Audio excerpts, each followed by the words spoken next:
Yang Al-Fakir hormati Al-Habib Ahmad bin Saleh Al-Attas Al-Habib Hanif, kemudian Al-Ustadz Alfian Tanjung, kemudian Al-Habib Habibana Rizik Syihab, dan seluruh para habaib, para asatidzah wa ustadzat. Gak ada ustadzahnya? Ada di dalam. Wadah. Banyak. Di sini Al-Fakir ingin sedikit menyampaikan mengenai hadis Rasulullah yang jika kita pikir-pikir hadis ini ternyata sudah terjadi. Sayyid Muhammad bin Alawi Al-Maliki Al-Hasani Al-Makki ketika menulis sebuah kitab yang berjudul kitab Al-Manhalul Latif fi Usulil Hadits Syarif, pada awal-awal beliau sempat menyampaikan definisi sunnah. Dan ternyata hadis awal-awal yang beliau kemukakan itu terjadi pada saat ini.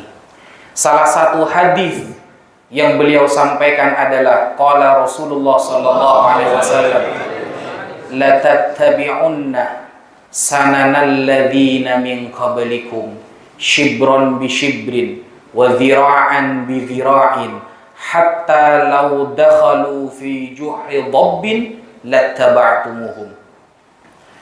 Sungguh, kata Rasulullah, sampai pakai taukid ini ya, kalian akan mengikuti jejak langkah orang-orang sebelum kalian, sejengkal demi sejengkal, sehasta demi sehasta, hingga andaikan mereka masuk ke dalam lubang biawak, kalian akan mengikutinya.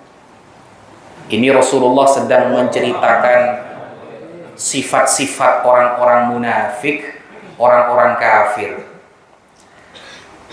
Ayat pertama di dalam surah Al-Baqarah mengenai sifat orang kafir tertulis di awal-awal surah Al-Baqarah.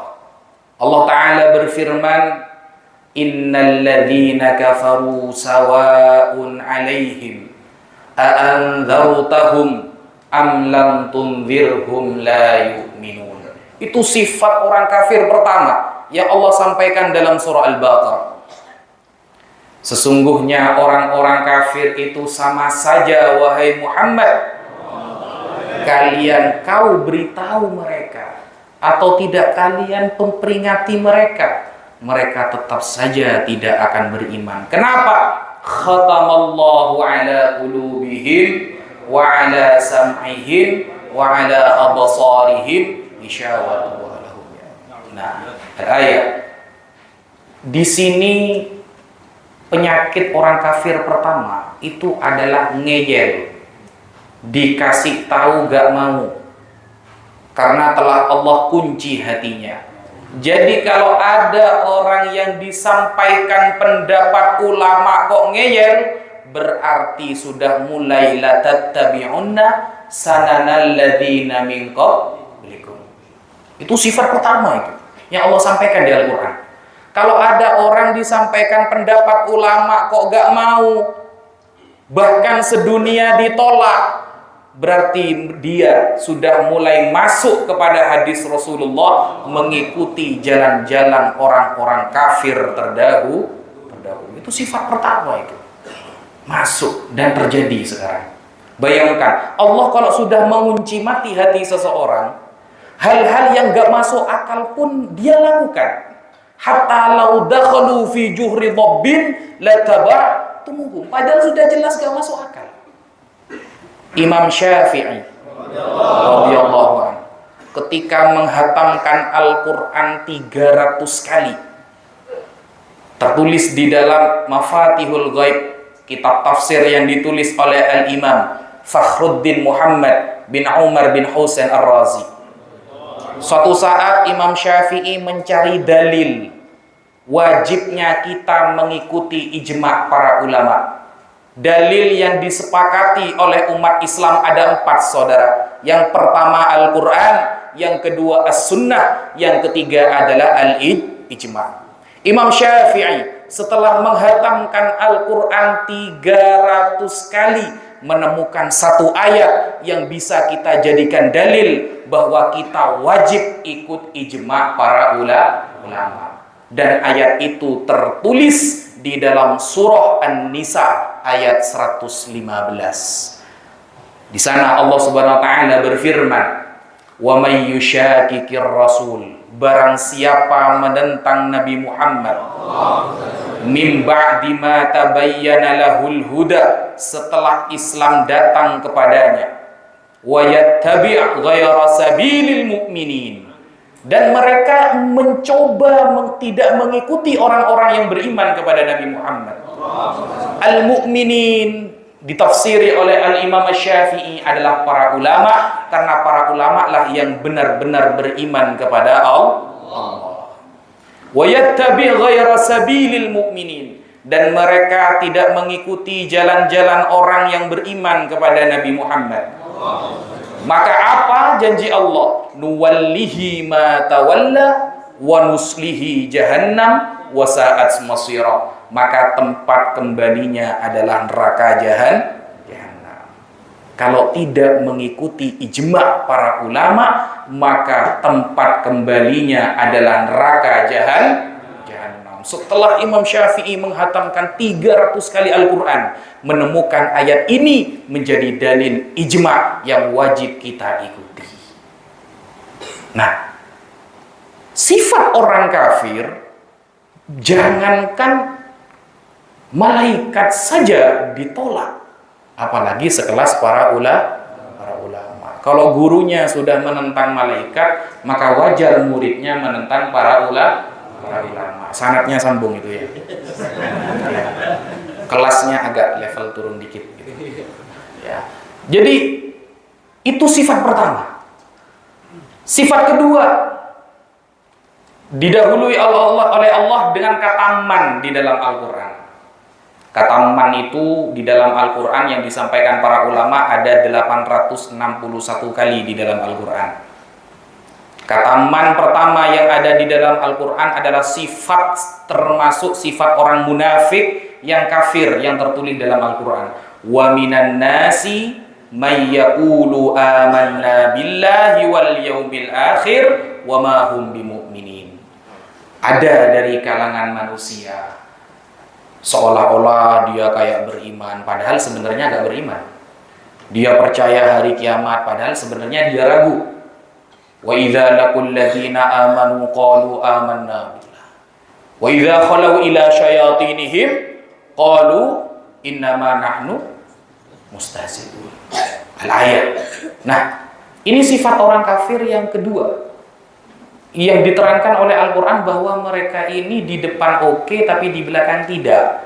Itu namanya orang munafik. Salah satu juga ciri munafik di dalam Al-Quran, bahwa innal munafiqina yukhadi'una Allah wa huwa khadi'uhum wa idza qamu ila shalah qamu kusala yura'una an-nas wa la yadhkuruna Allah illa qalila. Salah satu yang tertera jelas dalam Al-Quran, ciri-ciri orang munafik itu kalau sholat males. Kemarin siapa yang di video bilang setiap ada kumpulan sama mereka jarang sholat ternyata. Nah, gimana? Ini golongan-golongan si penuduh ini, setiap ada kumpulan, ada yang bersaksi, jarang melihat mereka sholat. Bayangkan, itu pengakuan sendiri. Berarti termasuk orang-orang munafik. Itu ciri-ciri munafik. Apalagi ciri-ciri munafik? Melakukan ummul kabair, yaitu kadzab. Kadzab ini sebenarnya julukan yang paling pantas untuk Dajjal sebenarnya. Dajjal itu kan dalam bahasa Aramaik, bukan Suryani ya. Saya tidak paham kalau Suryani. Dalam bahasa Aramaik, Dajjal itu daggal. Makanya ketika Rasulullah mengatakan, tidaklah setiap nabi yang Allah utus kecuali dia akan memberitakan bahaya Dajjal. Al-Kadzab, daggal dalam Aramaik. Dan itu ternyata juga pernah disampaikan oleh Nabi Isa alaihissalam. Kalau sekarang kitab suci itu sudah banyak perubahan, tetapi ternyata setelah Al-Fakir cari di dalam perjanjian baru, di dalam Matius 24 nomor 24 tertulis secara jelas bahwa Dajjal nanti akan datang. Itu tertulis jelas. Berarti benar yang disampaikan oleh Rasulullah SAW. Nah, Dajjal ini punya gelar yang bernama Al-Kadzdzab. Dan Dajjal ini nanti di akhir zaman akan melawan siapa? Ahlul Baitin Nabi. Al-Imam Ibnu Hajar Al-Haytami memiliki kitab yang bernama Al-Mukhtasar fi Alamatil Mahdi Al-Muntazar. Jadi Imam Ibnu Hajar itu punya kitab khusus ciri-ciri tanda-tanda Imam Mahdi. Di dalam kitab itu beliau begini: qad tawatarat al-akhbar wastafadat bi kathrati riwayatiha anil Mustafa sallallahu alaihi wasallam bimaji'il mahdi wa annahu min ahli baitih wa annahu sayusa'idu Isa ala qatli dajjal bibabiluddin bi ardi Palestin. Ini jelas, sudah mutawatir riwayatnya, sudah istifadah bahwa nanti yang melawan yang melawan Dajjal dan membantu Nabi Isa adalah salah satu ahlul bait Rasulullah sallallahu alaihi wasallam, yaitu Al-Imam Mahdi. Nah, jadi kalau ada di akhir zaman melawan ahlul bait Rasulullah, itu berarti anak buahnya, bukan saya yang ngomong ya, bukan saya loh. Karena itu tanda-tanda. Jadi Imam Ibnu Hajar itu menulis khusus tanda-tanda siapa nanti yang akan melawan ahlul bait Rasulullah. Siapa tadi namanya? Bukan saya yang ngomong ya. Nanti kalau diajak debat antum yang maju. Kalau soalnya debatnya 3 hari 3 malam, susah juga itu. Itu. Terus apa lagi ciri-ciri orang kafir yang kental disebutkan dalam Al-Quran selain kemunafikan barusan? Adalah wa qad kana fariqum minhum yasma'una kalam Allah thumma yuharrifunahu min ba'di ma aqaluhu wa hum ya'lamun. Suka ngubah-ngubah kitab orang, suka ngubah kitab suci. Merubah-rubah ini maksudnya bagaimana? Al-Imam Al-Baghawi di dalam tafsir Ma'alimut Tanzil ketika menafsirkan ayat inna nahnu nazzalna dzikra wa inna lahu lahafizun, bahwa kamilah yang menurunkan Al-Quran dan kami pula yang menjaganya. Apa maksud dijaga oleh Allah? Dijaga min ayyazid wa yanqus wa yubaddil. Dijaga dari pergantian hukumnya, penambahan, pengurangan. Jadi Al-Quran ini benar-benar dijaga. Hanya Al-Quran kitab suci yang ada jaminan penjagaan dari Allah. Sebelumnya tidak ada. Kenapa kok hanya Al-Quran? Al-Imam Ibnu Katsir menjawab, karena ini adalah kitab suci terakhir dan yang akan dipakai ila yaumil qiyamah. Makanya Allah jaga. Nah, yang suka ngubah-ngubah kitab suci itu kerjaan orang-orang kafir.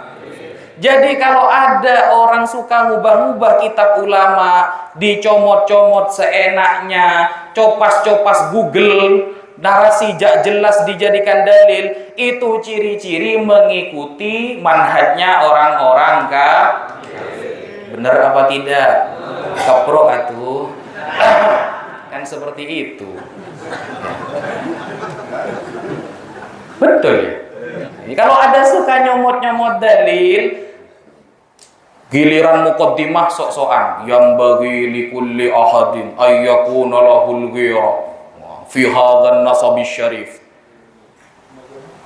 Sebaiknya, seyogyanya bagi setiap orang harus menjaga nasab yang mulia ini. Ini perkataan Imam Ibnu Hajar Al-Haytami. Tapi si penuduh berkali-kali bilang ini Asqalani. Ini kan sudah jahil kuadrat sebenarnya. Berkali-kali bilang Asqalani, padahal ini Imam Ibnu Hajar Al-Haytami yang bilang. Tetapi giliran Imam Ibnu Hajar mengifbat, tidak percaya kan gitu. Perkataan Imam Ibnu Hajar dibawa-bawa setiap muqaddimah itu. Sebaiknya, seyogyanya bagi seseorang harus berhati-hati, memiliki ghirah dalam menjaga nasab yang syarif ini. Nah, giliran Imam Ibnu Hajar mengatakan qala al-Imam Abu Bakar al-Idrus. Wah, Imam Ibnu Hajar kan nggak teliti dalam hal nasab. Imam Ibnu Hajar nggak teliti. Ini yang ngomong anaknya Hajar beneran ini. Anaknya Batu beneran gitu. Kan seperti itu. Selalu bertentangan. Itu ciri-ciri mengikuti cara manhajnya orang-orang kafir. Seperti itu. Dari dulu kita kalau di desa itu kalau dengar Qolan Nawawi, Qola Ibnu Hajar, tidak usah diteliti lagi, itu taslim kita sudah. Ini malah Imam Ibnu Hajarnya yang dikritik gitu loh. Ini kan bukan bahsul masail, nyari masalah beneran berarti ini. Ulama loh. Gelarnya al-faqih. Kalau sudah al-faqih kan keren gitu, ahli fikih. Ini Arba'in Nawawi aja dah hafal mereka itu. Masa semua nabi berbahasa Suryani? Ini kitab apa yang dipakai ini? Bukan Suryani, Surya 16. Gunagara. Ya mungkin itu dulu yang bisa Al-Fakir sampaikan sedikit, semoga ada manfaat. Insyaallah kalau ada kebenaran itu datang dari Allah, kalau ada kesalahan itu dari Al-Fakir sendiri. Walafu minkum. Wassalamualaikum warahmatullahi taala.